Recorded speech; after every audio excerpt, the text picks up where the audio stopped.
Kush nuk do të ma gjepsej nga një tokë e fshehtë apo një territor i ndaluar? Të pyesësh se çfarë ka prapat dyerve të mbyllura ose gardhave me tela me gjëmba, vetëm sepse na ndalohet hyrja duket se është pjesë e natyrës njerëzore. Vendet që do të shohim sot janë të gjitha të ndaluara për të huajt.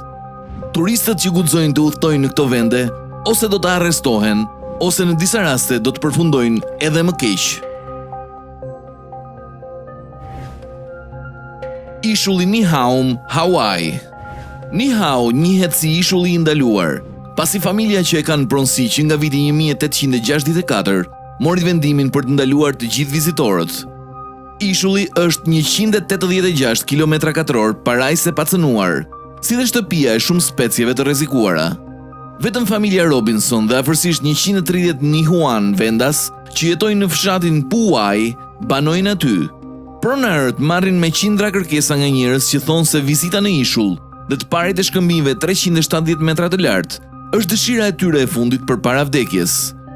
Në vitet 1950, një epidemi e poliomelitit përfshiu ishujt Hawaii.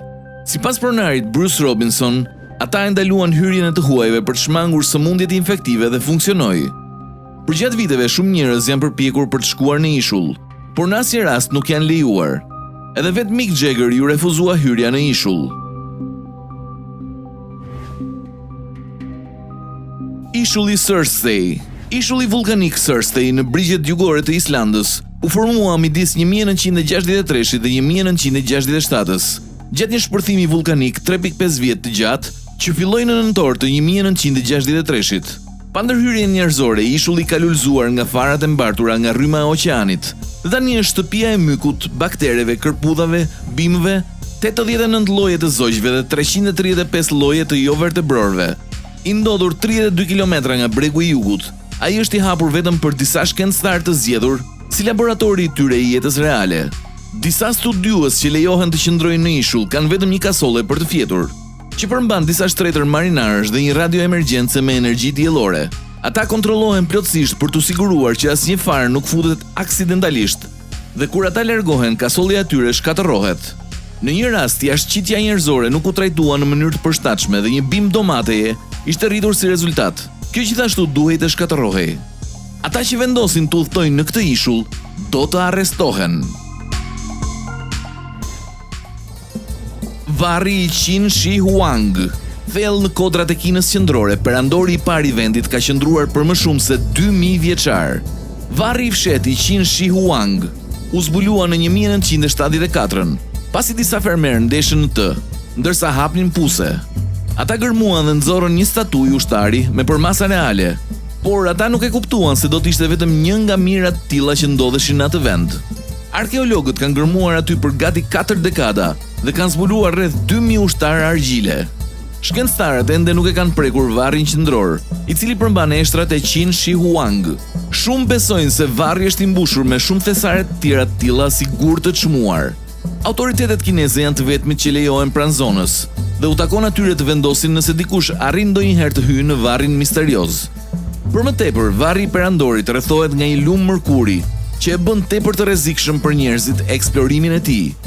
Derisa teknologjia të na afrojë një metodë të sigurt për ta eksploruar, varri do të mbetet i ruajtur po aq mirë sa ç'dëshironte edhe vetë perandori.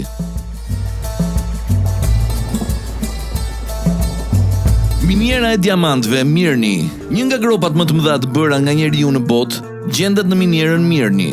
Gropa e madhe ndodhet në Siberinë lindore dhe është gropa e dytë më e madhe e bërë nga njeriu në botë. Depozita e pasur me diamante u hap në 1955-ën dhe tani është më shumë se 520 metra e thellë dhe më shumë se 1200 metra e gjerë. Josef Stalin urdhëroi ndërtimin e minierës për të përmbushur nevojën e Bashkimit Sovjetik për diamant. Gjatë viteve të kulmit të prodhimit, miniera prodhoi më shumë se 10 milion karat diamante në vit. Gërmimet sipërfaqësore ndaluan në 2001-shin, por gërmimet nëntoksore akoma vazhdojnë në këtë vendodhje.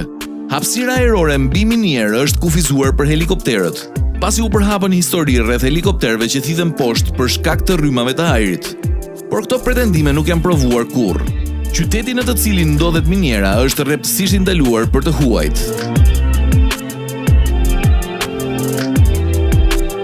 Shpella Las Coques, Francë. Shpella me famë botërore Las Coques afër fshatit Montignac në Francën jugperëndimore përban piktura shpellash që vlerësohen të jenë më shumë se 17.300 vjet të vjetra. Në vitin 1940, një adoleshent francez u fut aksidentalisht në shpellën e epokës paleolitike dhe ndeshi në pikturat murore të kuajve, drerve, rinocerontëve dhe kafshëve të tjera. Pas zbulimit të saj, më shumë se 1200 vizitorë do ta vizitonin shpellën çdo ditë, por ekspozimi ndaj gjithë atij dioksid karboni shtesë prodhoi myk dhe kërpudha, të cilat filluan të shkatërrojnë artin antik të murit. Në vitin 1963 shpella u mbyll më në fund dhe hyrja tani është ndaluar. Madje edhe shkencëtarët dhe ekspertët e fushës mund të mos lejohen të futen. Një shpellë kopje u hap në 1983 dhe u emërua Lascaux 2. Tani për tani është opsioni i vetëm për ata që duan të hedhin një sy se si mund të duket shpella e vërtet.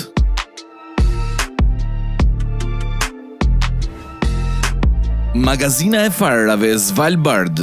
Midis Norvegjisë dhe Polit të Veriut ndodhet Magazina Globale e Farërave Svalbard. Ndodhet e futur thellë brenda një mali në një ishull të largët në Svalbard.